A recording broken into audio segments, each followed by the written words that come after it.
Mon voisin Alain, au village, qui vend du matériel médical et orthopédique agréé par la Sécu, en milieu rural, comme je l'ai dit, mon ami Alain n'a jamais vu ça. Il était tout remonté hier matin parce que pour vendre un fauteuil électrique, il ne faut plus seulement, ce qui était normal, la prescription d'un médecin. Non, maintenant, il en faut deux. Deux médecins, deux prescriptions. Le médecin traitant, lui, a tout juste le droit de dire « ce patient nécessite une aide à la mobilité ». Oui, c'est comme ça qu'on parle désormais.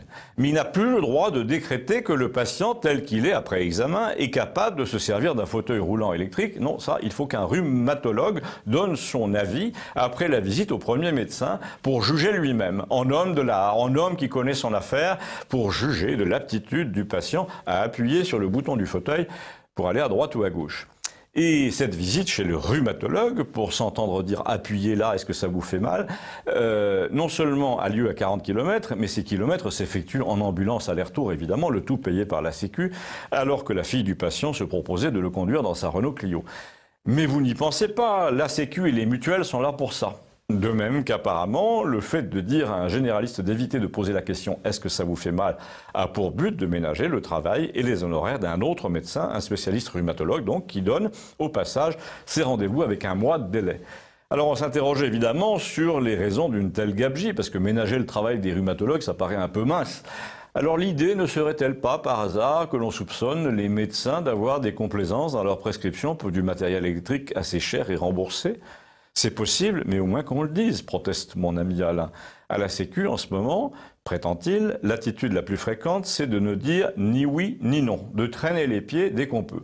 Par exemple, ajoute-t-il au bout d'un moment, j'ai fini par faire ce qu'il fallait, c'est-à-dire que j'ai les deux certificats des deux médecins, j'ai envoyé ce qu'on appelle l'entente préalable, mais à la Sécu, on tombe toujours sur une fille différente qui dit qu'il manque des informations et on ne sait jamais lesquelles.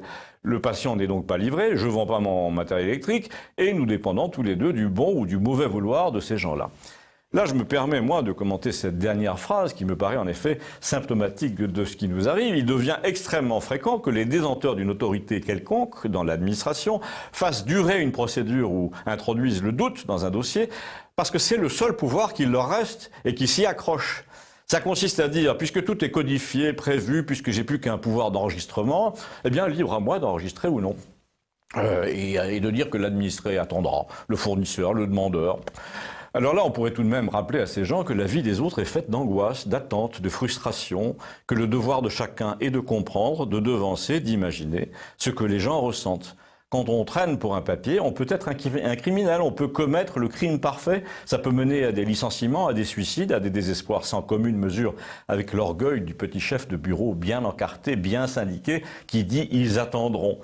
C'est là qu'on est tout de même porté à regretter la société d'avant, qui était d'inspiration chrétienne, même chez les athées, c'est-à-dire très souvent tournée vers le soulagement des inquiétudes d'autrui, vers la générosité, vers l'aide directe, la bonne volonté.